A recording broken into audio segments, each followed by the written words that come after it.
নমস্কার বন্ধুরা, কেমন আছেন আপনারা সবাই? আশা করি অনেক ভালো আছেন এবং সুস্থ আছেন। আজকে আমি আপনাদেরকে বানিয়ে দেখাবো চিতই পিঠা। তবে আজকের চিতই পিঠাগুলো কোনো রকম চাল বা চালের গুঁড়া ছাড়াই তৈরি করে দেখাবো, শুধুমাত্র সুজি দিয়ে।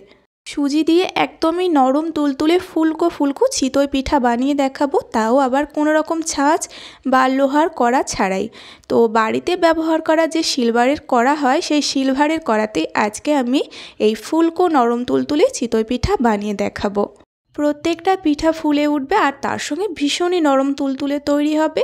তো বন্ধুরা, আজকের রেসিপি দেখার পরে আপনারা খুব সহজে এই পিঠা তৈরি করে নিতে পারবেন। আর আজকের রেসিপি অবশ্যই সম্পূর্ণ দেখবেন। আর যদি ভালো লাগে আজকের রেসিপি, তাহলে অবশ্যই একটা লাইক অ্যান্ড কমেন্ট করবেন। আর আমার চ্যানেলে যদি আপনি নতুন বন্ধু হয়ে থাকেন, তাহলে অবশ্যই আমার চ্যানেলটি সাবস্ক্রাইব করে আমার পাশে থাকবেন। তো চলুন বন্ধুরা, শুরু করি আমার আজকের রেসিপি। তো সবার প্রথমেই এখানে আমি সুজি নিয়েছি। দেখুন, একটা ছোট্ট বাটির মাপ করে 1 বাটি পরিমাণে সুজি নিয়েছি। এখানে যে 10 টাকা দামের সুজি হয়, সেই 10 টাকা দামের প্যাকেটের 1 প্যাকেট সুজি আছে। তো এবার সেই একই বাটির পরিমাপ করে 1 বাটি পরিমাণে উষ্ণ কুসুম গরম জল দিয়ে এখন এই সুজিটাকে ভিজিয়ে রাখতে হবে। তো একটু চামচের সাহায্যে একটু নেড়ে চেড়ে দিচ্ছি, আর এভাবেই আমি চাপা দিয়ে রেখে দেব প্রায় 10 মিনিট মতো। তো 10 মিনিট থেকে 15 মিনিট রাখবেন, তার মধ্যে কিন্তু সুজিটা খুব ভালোভাবে ভিজে নরম হয়ে যাবে। তো বন্ধুরা, প্রায় 15 মিনিট মতো আমি চাপা দিয়ে রেখেছিলাম। তো দেখুন, এখন যে জলটা দিয়েছিলাম, সেই জলটা একেবারে সুজির সঙ্গে মিশে গিয়ে সুজিটা ভালোভাবে ভিজেও গিয়েছে, আর তার সঙ্গে সুজিটা অনেকটা ফুলে উঠেছে। তো অবশ্যই 15 মিনিট রাখবেন। তো এবার একটা মিক্সিং জার নিয়েছি, তার মধ্যে আমি ভেজানো সুজিটা দিয়ে দিচ্ছি, কারণ এটাকে পেস্ট করে নিতে হবে। তো প্রথম অবস্থায় জল ছাড়াই এটাকে ভালোভাবে মিহি করে পেস্ট করে নেব। তো এখানে আমি সুজিটা খুবই ভালোভাবে মিহি করে পেস্ট করে নিয়েছি। তো দেখতে হবে একটুও যেন দলা না থাকে, তাহলে কিন্তু পিঠেগুলো খুব একটা ভালো হবে না। তো পেস্ট করে নেওয়া সুজিটা এখন আমি অন্য একটা বাটির মধ্যে ঢেলে নিচ্ছি।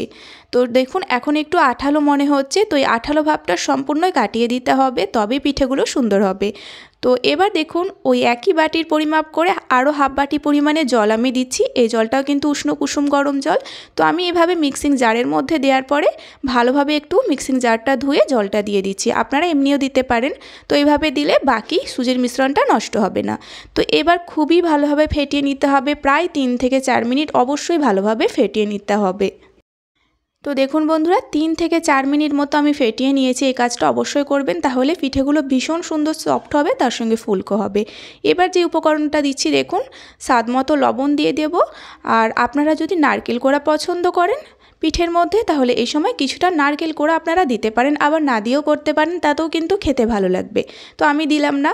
এবার দিয়ে দিচ্ছি হাফ চামচ পরিমাণে বেকিং পাউডার। এই বেকিং পাউডারটা অবশ্যই দেবেন বন্ধুরা, তো বেকিং সোডা দেবেন না। তো এবার খুব ভালোভাবে আবারও একটু মিশিয়ে নেব। তো বেকিং পাউডার দেওয়ার পরে কিন্তু খুব একটা ফেটাবেন না। 1 মিনিট মতো এখানে ফেটানোর পরে দেখুন মিশ্রণটা একদম তৈরি হয়ে গিয়েছে।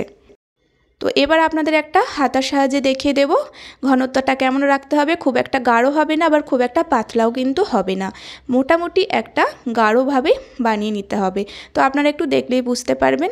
তো চলুন, মিশ্রণটা এখন রেডি। এখন আমি পিঠেগুলো বানিয়ে নেব। তো বন্ধুরা, পিঠেগুলো ভাজার জন্য একটা সিলভারের কড়া নিয়েছি। এটাতে কিন্তু আজকে আমি সুজির পিঠেগুলো বানিয়ে দেখাবো। দেখুন, খুব ভালোভাবে একটু তেল মাখিয়ে নিলাম, অবশ্যই তেলটা দিয়ে দেবেন। তো এবার আমি ফ্লেমটা লো টু মিডিয়ামে করে দিয়েছি, আর 1 হাতা মতো সুজির যে ব্যাটারটা বানিয়ে রেখেছিলাম, সেই ব্যাটারটা দিয়ে দিলাম। তো ব্যাটারটা দেওয়ার সঙ্গে সঙ্গে চাপা দিয়ে দিতে হবে, আর এভাবেই প্রায় লো টু মিডিয়ামে ফ্লেমটা রেখে 3 মিনিট রেখে দিতে হবে।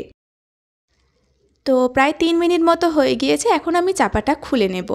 তো চাপাটা খোলার সঙ্গে সঙ্গে দেখতেই পাচ্ছেন বন্ধুরা, পিঠেটা কতটা সুন্দরভাবে ফুলে উঠেছে আর কতটা সহজভাবে উঠে গেল। তো দেখে কিন্তু কোনোভাবেই মনে হবে না এগুলো সুজির তৈরি চিতই পিঠা, মনে হবে একদমই চালের গুঁড়া দিয়ে তৈরি করা হয়েছে। তো একটা বানানোর পরে আবারও একইভাবে তেলটা মাখিয়ে দিয়ে দিচ্ছি, দেখুন, 1 হাতা মতো ব্যাটার। তো দেওয়ার সঙ্গে সঙ্গে চাপা দিয়ে দিতে হবে, আর অবশ্যই ফ্লেমটা লো টু মিডিয়ামে রেখে পিঠাগুলো তৈরি করবেন। হাই ফ্লেম কিন্তু একদমই দেবেন না। প্রত্যেকটা পিঠে কিন্তু ফুলকো তৈরি হবে।